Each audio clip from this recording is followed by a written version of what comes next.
Now at 11, Soccer City USA out in full force. It's fun to go out and see them, and they really love their fans. It's not like any other stadium. We've got a recap of the Portland Timbers season opener at Providence Park. Plus, the nation's tariff turmoil taking another step forward.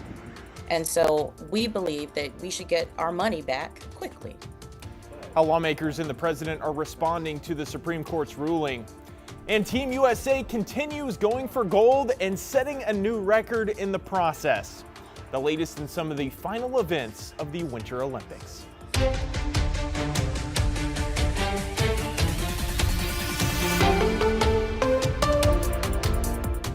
We start off tonight with a time lapse looking out over Mount Hood Meadows as the Cascades saw some heavy snowfall today. While here in the valley, on and off rain.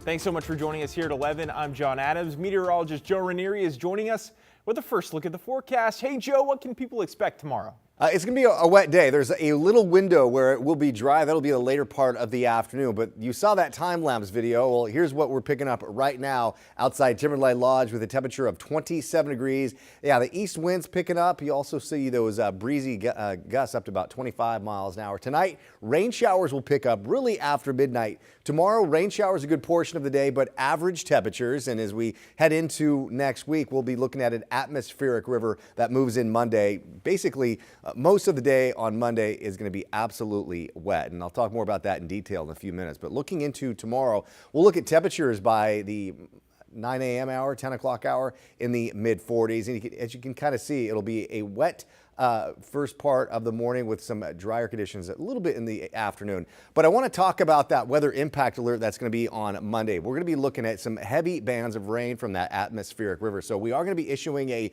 weather impact alert for Monday with rainfall amounts basically from tomorrow into early Tuesday morning. Could be anywhere from 2 to maybe 2.5 inches of rain. So as you can kind of see on the radar right now, we're looking at some light showers, but those light showers turn into heavy bands over the next couple of days. This is what it's going to look like tomorrow morning. If you go over the Oregon Cascades, no watches and warnings, John, but you could be looking at anywhere from 2 to 5 inches of snow up high, snow level at 4,000 feet with some areas of freezing rain. So be prepared for some slick roads, not just from the snow, but because of the potential of ice on that top of that snow late tonight and into tomorrow. I'll talk more about your detailed forecast in just a few minutes. All right, Joe, thanks so much.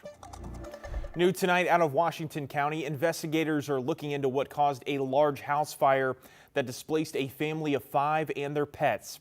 Firefighters with Tualatin Valley Fire and Rescue were called just after 12:30 this afternoon to Southwest Hillsborough Highway north of Newburgh.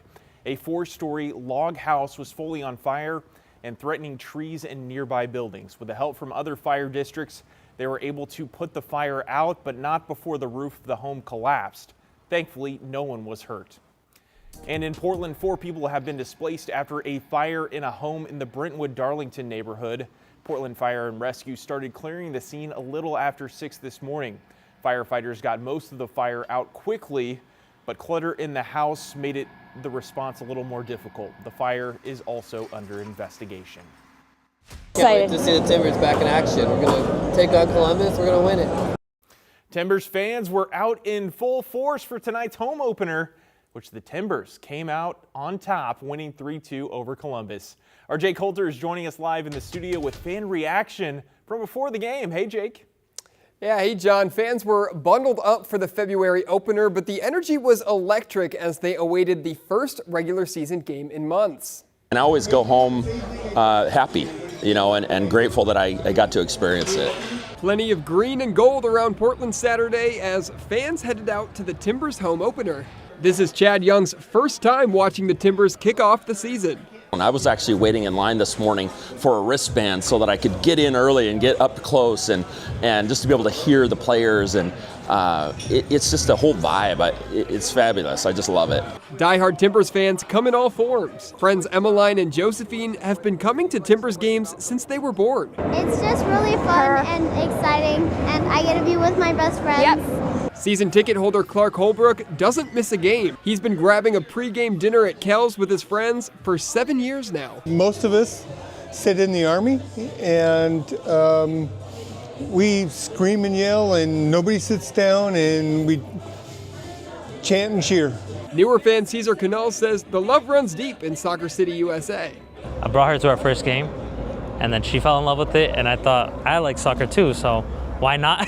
So we came 2 years ago? Yeah, 2 years ago, and so we've came to most of the games. So The team worth the drive for Alan Joswiak and Nancy Thompson. We drove up from Corvallis, both of us, so we're both here driving a long ways. It means a lot, but for Portland, this team means everything. It feels like a small city team, and so it's fun to go out and see them, and they really love their fans. I love how they go out at the end of the game and just appreciate their fans.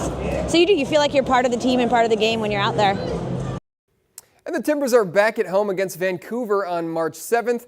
Art has a recap of the game for us coming up later in the show. John? Always good to win opening night. All right, Jake, thanks so much. International headlines tonight. President Trump says he's upped his global tariff to 15%, up from 10% he threatened on Friday. Now, this all comes in response to the U.S. Supreme Court striking down his previous far-reaching global tariffs on Friday. The majority found that it's unconstitutional for the president to unilaterally set and change tariffs because taxation powers belong to Congress. The new tariffs come under a law that restricts them for 150 days only. Oregon Democratic Congresswoman Janelle Bynum is pushing legislation that would require Customs and Border Protection to quickly refund tariffs to businesses out of its own budget. She says the Relief Act would level the playing field for large and small businesses, since many small companies aren't able to afford expensive litigation to recoup their losses. That small businesses have passed some of these costs on to consumers. They've eaten their own profits, or they've held off on making investments in their business, whether it's equipment or in human capital. Bynum says the Relief Act would cut out the long application process for businesses and require refunds from the feds within 90 days of enactment. President Trump has said striking down his tariffs would be an economic body blow to the country.